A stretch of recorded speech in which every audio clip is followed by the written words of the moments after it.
True romance. I was somewhere in the middle of the crowd, at the edge of the desert, when the drugs began to take hold. There's a thick running euphoria rattling everybody's heartbeat, and it's amplifying with every flash of the stage lights. It stifles the air the storm where people breathe, making them skittish and feverish, and I have the whole damn row of bustling girls on my right ask me for a lighter, wide-eyed, frantic, terrified. There's 7 pairs of upturned palms begging me to search faster, all of them silently wailing about how badly they need this fag right now, to then just have them take drags that ooze superficiality, sharp, shy, and non-committal. We're twitching and shuddering because we're neurotic and young. I'm moving. Everybody's moving. The pre-concert jitters are everywhere. It's the way we are. I have the devil beside me. She's blonde and has lips painted the color of blood. She's looking good and I'm struggling to remember how we met. No matter. Her black shirt and short skirt loosely suggest the shape of her body, and I can't seem to stop staring at her. I'm telling her about Jack Kerouac, and she's listening with pious eyes, letting some of my mad grin slide onto her face. I'm taking her by the hand and pulling her closer to me, closer to the stage, closer to Arcadia. I'm pretty hyped. In fact, my state of euphoria is such, I'm having a hard time disentangling the artificial from the natural, the ordinary from the peculiar, what's accidental from what's prophetic. I'm not seeing straight. I see what my heart wants me to see, and consequently my head's not awfully down to earth. My gut has a say in my vision, and so does my romance, my ideals, and even my destiny. Who is fate? I always search for a transcendental meaning to everything. The seamlessness of the real and the not real within my own brain is a premonition, now I see it, of the blurred lines between reality and fiction in these following moments. The concert starts. The roar of the crowd is deafening as the boys clad in instruments walk on stage. They look meek against the noise they've stirred up, but once M saunters on, the cries rise to a whole other level. Rips in his jeans and an open shirt that billows in the gust of wind that's suddenly flown past, he grips the microphone like a weapon, and the speakers instantly burst with sound. The loud and farcical chords of Love Me start playing, stirring up more screams, flushing more cheeks, and then grooving along with everybody else. He's the only one that's walked on bare. The other boys have their bulky music machines, but M is bare, there, empty-handed. The infant awe that comes with seeing fame in the flesh is shedding years off of my face, and I know that my wide pupils and plunging neckline have made a deathly Lolita out of me. Fire that lights your loins, your cigarettes, your way. But more of that later. The crowd around me is here to fawn and sway. I can tell by their matching short jeans.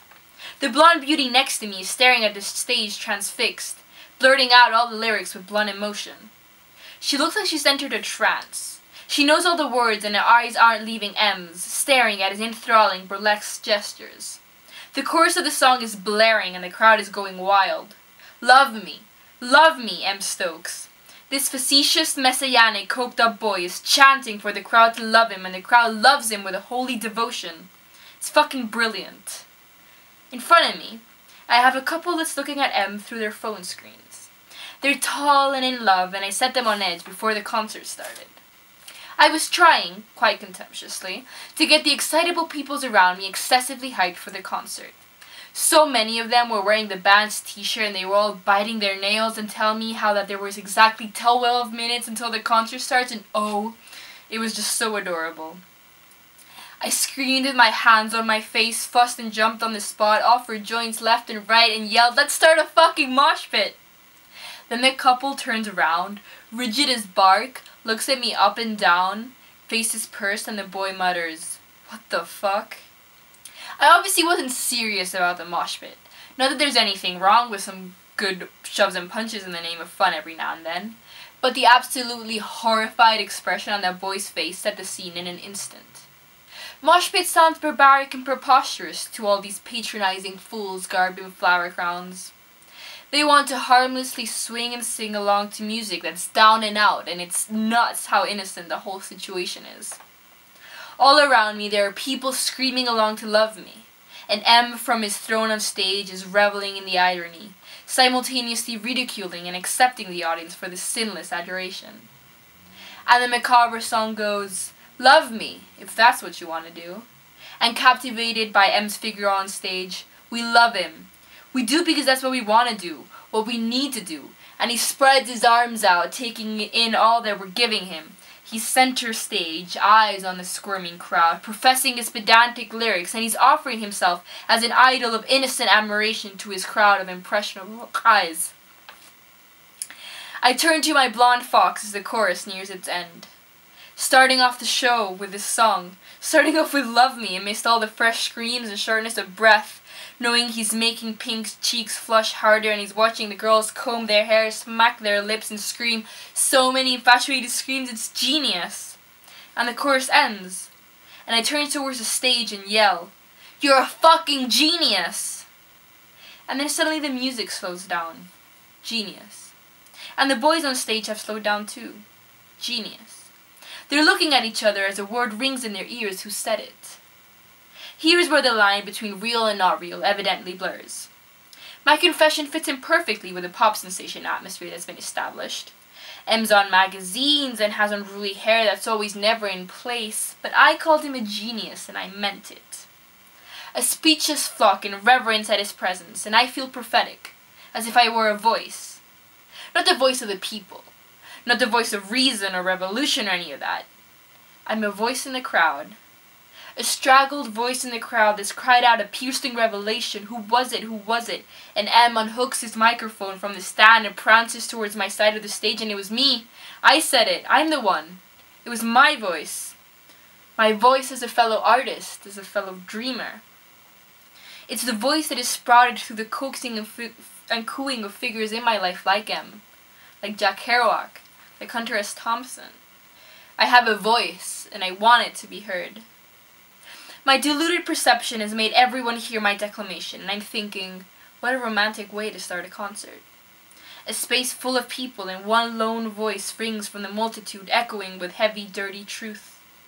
Romance impregnates my every pore. How can it not when I'm young and full of dreams for the life ahead of me? And now, high and delusional and dancing on top of an Aphrodite I've just met, listening to music that means something to me and those around me, possibility is all that exists. I'm feeling reckless and desperate, and I worship truth too much to just let things go. So I go for it. I face myself and bare myself and scream, "You're a fucking genius." And I know M is a hopeless romantic too. He has to be. An artist who reveals himself as he does on his tracks has to be romantic. Romantic enough to hear and recognize his rosy courtship that a voice in the audience has just employed. And romantic enough to strut over to the brim of the stage and search for her. And you'll find her with arms up towards the sky in a defiant stare. A girl dressed in a skin-tight bathing suit that has a neckline that droops down to the space in between her breasts. A stranger who's dancing with rhythm and busting moves that make her sweat, hair short and untamed in the heat.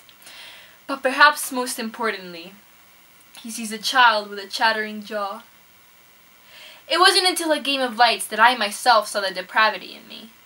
Some form of strobe lights flash on us, and I'm glimpsing my hunched body heaving, hair that's running thick with sweat, and I'm repeatedly stroking it with my hands, and this grin on my face so wicked and mischievous, like I'm the owner of some dirty secret.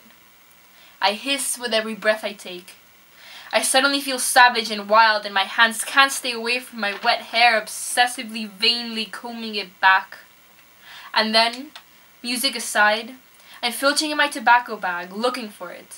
But I can't find it, so I keep on looking and searching, and there my fingers touch it and clasp it, and I have the cup of water in my hand, and boom, there, swallowed, but I've taken too big of a gulp.